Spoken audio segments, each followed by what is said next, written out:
Hello students. Last lecture में हमने देखा था फंक्शनल यूनिट ऑफ कंप्यूटर को, जिसमें हमने देखा था कि फंक्शनल यूनिट हमारी कंप्यूटर की चार थी।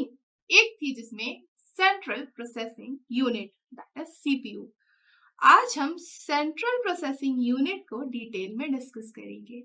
मैंने कई बार बच्चों को ये बोलते सुना है या ये समझते सुना है कि ये जो कैबिनेट होता है ना, वो सीपीयू होता है कंप्यूटर में, बट नहीं, कैबिनेट सीपीयू नहीं होता। सीपीयू मदरबोर्ड में एक हार्डवेयर कंपोनेंट होता है। वो पूरा जो कैबिनेट आपको ब्लैक कलर का दिखता है वो सीपीयू नहीं है। CPU brain of the computer होता है। ये बहुत ही इंपॉर्टेंट एक हार्डवेयर कंपोनेंट है एक कंप्यूटर सिस्टम का। ब्रेन ऑफ द कंप्यूटर मतलब जैसे आपका ब्रेन है, आप जो भी प्रोसेस, आप जो भी चीजों को देखते हो, आप फटाफट आपका ब्रेन उसको प्रोसेस कर लेता है, समझ लेता है और अकॉर्डिंगली रिस्पॉन्ड करता है।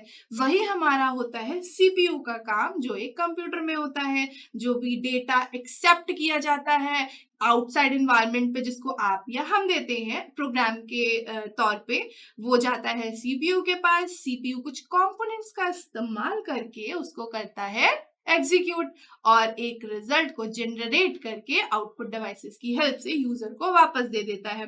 कई बार वो मेमोरी में भी स्टोर करवाना होता है तो वो मेमोरी में स्टोर करवा लेता है। बट फिलहाल बात करते हैं यहाँ पर हम सीपीयू की थोड़े से डिटेल में। अगर हम बात करते हैं एक सीपीयू की या सेंट्रल प्रोसेसिंग यूनिट की, तो सेंट्रल प्रोसेसिंग यूनिट में जो हमारे कंपोनेंट्स होते हैं वो होते हैं कंट्रोल यूनिट, एंड हमारे पास होता है ALU, that is arithmetic and logical unit. ये दो अलग अलग हैं। अर्थमेटिक मतलब अगर कोई प्रोग्राम आया जहां पर अर्थमेटिक ऑपरेशंस परफॉर्म करने हैं, like addition, subtraction, multiplication and division, तो वो जाता है सीपीयू की अर्थमेटिक यूनिट के थ्रू सॉल्व होने।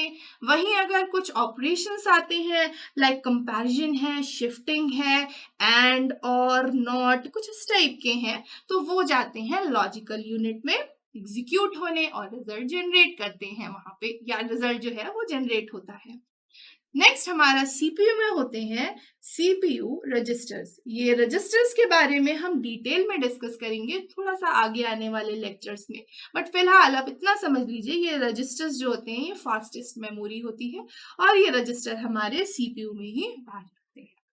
चलिए अब अगर हम बात करते हैं यहाँ पर कंट्रोल यूनिट की, तो जो कंट्रोल यूनिट होती है वो इंस्ट्रक्ट करती है कंप्यूटर के अर्थमेटिक एंड लॉजिकल यूनिट को, कंप्यूटर में जो मेमोरी होती है उसको, और कंप्यूटर में जो इनपुट आउटपुट डिवाइसेस होते हैं उनको, कि अगर कोई इंस्ट्रक्शन प्रोसेसर में आ रहा है तो उस पर कैसे रिस्पॉन्ड करना है। चलिए डायग्राम से थोड़ा समझाने की मैं आपको कोशिश करती हूँ। यहाँ पे है मेरी मेन मेमोरी। इस मेन मेमोरी से हमने इंस्ट्रक्शन फेच किया, उसको एग्जीक्यूट करवाने के लिए, जो कहाँ जाएगा, सीपीयू में जाएगा एग्जीक्यूट होने के लिए। तो यहाँ पर वो इंस्ट्रक्शन गया कंट्रोल यूनिट के पास, सीपीयू का जो एक कंपोनेंट है कंट्रोल यूनिट उसके पास। तो यहाँ पे पहला स्टेप क्या हुआ, हमने मेमोरी से फैच किया, निकाला, एक्सट्रैक्ट किया डेटा या इंस्ट्रक्शन को जिसको हमें एग्जीक्यूट करवाना है। ये गया मेरा स्टेप 2 में, दैट इज कंट्रोल यूनिट में। और यहाँ पर जो कंट्रोल यूनिट है उसने उस इंस्ट्रक्शन को डिकोड किया, मतलब कि उस इंस्ट्रक्शन में करना क्या है। इंस्ट्रक्शन डिकोड हुआ किसके फॉर्म में, कमांड्स के फॉर्म में। अब ये दे दिया गया अर्थमेटिक एंड लॉजिकल यूनिट को, जहां पर ये जो कमांड्स हैं या जो इंस्ट्रक्शन जो सीयू ने डिकोड कर दिए हैं वो होंगे क्या, एग्जीक्यूट। तो एएलयू ने उसको देखा, अर्थमेटिक है तो अर्थमेटिक यूनिट के थ्रू किया, अगर लॉजिकल है तो लॉजिकल यूनिट के थ्रू उसको सॉल्व कर दिया। अब वापस से ये जो इंस्ट्रक्शन है स्टोर करवा दिए जाते हैं मेन मेमोरी में, या अगर हमें मेमोरी में, सेकेंडरी मेमोरी में स्टोर करवाना है तो वहां पे भी करा सकते हैं। तो स्टेप 4 में जो भी एग्जीक्यूटेड रिजल्ट है वो जाके स्टोर करवा दिया गया।